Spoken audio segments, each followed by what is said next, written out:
Eye on Sun Valley's Athlete of the Week is brought to you by State Farm Insurance. Patrick Buchanan, agent.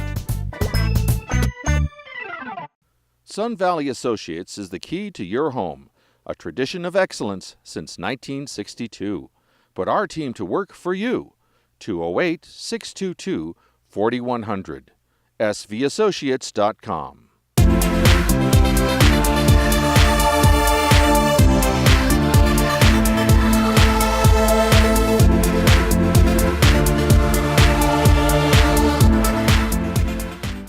I'm Michael David with Eye on Sun Valley Sports, and it's my honor to be joined by our Athlete of the Week, recent community school graduate and equestrian athlete, Emma Coulthard. Emma, congratulations. Thanks for being here. Thank you so much. You were selected as Athlete of the Week based on your recent successful competition in British Columbia.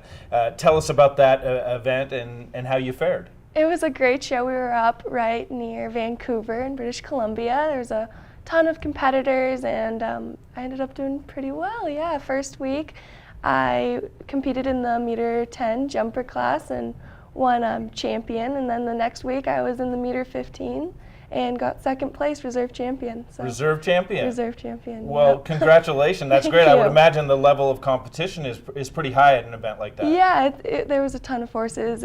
Being at an international show, you see it all. It's Americans and Canadians, and everyone was there. It was really good. And what are the riders, like all ages, or what do you see there? Yep, all ages, pros, amateurs, beginners, the works. Yeah. Well, kudos to you. Thank That's you. pretty awesome. Now I know you're a great athlete to get on that giant animal like that, but there's another half of your team. Introduce us to your teammate. My teammate is Callie, and she's great. I've been competing on her for a year. My trainer found her in Bend, Oregon for me, and yeah, we've been really successful together this year. And it truly is a team. There's a lot of care and training that go in to get you to that level. Absolutely. Tell us about that. Absolutely. So it's 5 days a week at the barn for at least 2 hours a day. You know, grooming, getting them ready, all of it. Yeah. Right. Well, that's awesome. Well, that hard work is paying off. So, have you had other competitions this year as well? Yeah, I had a competition in Sacramento, Boise, Idaho, and this last big one have been my main three. Right. So, but you were saying earlier that most of the competitions are outside of the area. Yeah. How do you get all your gear and the horses to the events? So we ship everything. The horses go in the trailer. We send all of our tack trunks, and we meet them there. That's awesome. Yeah. So equestrian has a lot of different disciplines, but your specific discipline is horse jumping, correct? Yep. How did you get into that? I know you've been doing it for a long time. How and when did you get into this sport? I think I've always had the bug for it. It honestly started with a birthday pony, and I wouldn't get off all day. And then ever since then, I've been getting lessons, and just has built since then. Yeah. Let's delve a little deeper into kind of the format and the intricacies of show jumping. How does the competition work? Okay, so there's 2 rounds in what I do, which is the timed show jumping, and there's a first round which you have to be clear, which means you can't knock any rails down, no refusals, and no time faults. You have a certain amount of time that you can get it done at. Right. Which is a course of 8 jumps. And then if you do that, then you get to jump off for ribbons, which is a shorter course, and it's as fast as you can go with no faults. Okay, so you mentioned refusals. Tell us what happens when that horse refuses. How's that dynamic as you're in the competition between you and your horse? That is just it's something that comes with the practice, it's all and part of it. you guys get to know each other, I'm sure. Yeah, right? we do get to know each other, and I mean refusals and falling off, it's all part of it, but you've fallen off? Yeah, a bunch of times for sure. But no injuries, serious injuries. No serious injuries. Right. Yep.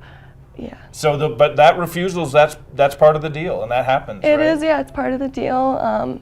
You just try again. Yeah, no harm, no foul. Hop back on that horse. Exactly. Right? That's where that expression when you're comes communicating with such a big animal and you can't obviously talk to each other. There is miscommunications where I say, leave long, and she says you're crazy, and she doesn't go, and I go over the top. So things like that happen for sure. Yeah, but when it all comes together and in a competition like your recent competition, that's you guys are doing the dance. That's definitely wonderful. It's when it all comes together. It's fascinating, and the courage that it takes, and for me, the courage to hop on a giant animal like that and jump up there. How did you develop that nerve to be? Is that just something from being on horse? Yeah, for so long? I've just done it for a really long time, and I love it. And once you get this trust between your horse and yourself, it's not as scary anymore. It's like you gain that courage. That's fantastic. So what are your future plans? Will you continue competitions? Yep, I'm going to continue to work with my trainer, Teresa Englehart, and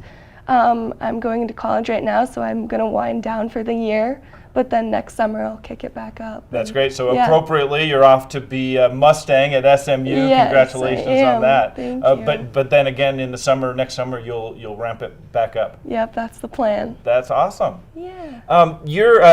You're not just a equestrian athlete. You also are an accomplished tennis player. You were in the state tournament, and then you even took a crack at soccer this season. How in the world do you balance all this stuff and still get your schoolwork done and have a social life?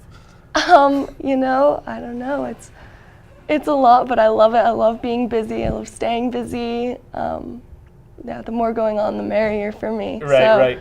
Yeah. That's fantastic. I really want to talk about your senior project that you did this year. So impactful for so many people. Can you describe that to us? Yeah. So I was able to work with Syrian refugees that are located in Boise, which is interestingly enough the largest population of Syrian refugees in America. Really? So a lot of people aren't even aware of that. Right. I conducted a fundraiser and was able to raise products for them that they are not getting help for. So their food stamps don't cover toiletries and cleaning supplies and everyday items like that. So I was able to stand outside of Atkinson's and Albertsons and ask shoppers to pick up things and drop them off with me. And we were really successful. I drove a huge truck down, and it was the biggest donation that Agency for New Americans has ever received. So fantastic. What prompted you? What gave you that desire to do that? My grandma actually got me interested in it. She is with Rocky Mountain Church in Boise, and she's been working with the Syrians through community service, and she said that this program needed a bunch of help and what a great thing I could do, so she got me excited about it. That's so great. Yeah. Congratulations. Thank you. And it's so important to give back, and that's awesome that you're doing that, and I'm sure that will continue as well as your athletic endeavors on the horse. Thank you so much. Yep.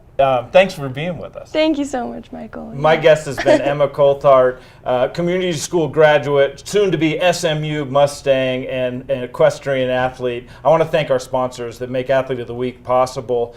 Patrick Buchanan with State Farm Insurance, Sun Valley Associates, a tradition of excellence since 1962, and Dr. Tom Archie, Inner Health MD, family medicine the way it used to be. I'm Michael David with Eye on Sun Valley Sports, keeping my eye on Wood River Valley sports and Wood River Valley horsewomen for you. Eye on Sun Valley, daily local news from beautiful Sun Valley, Idaho.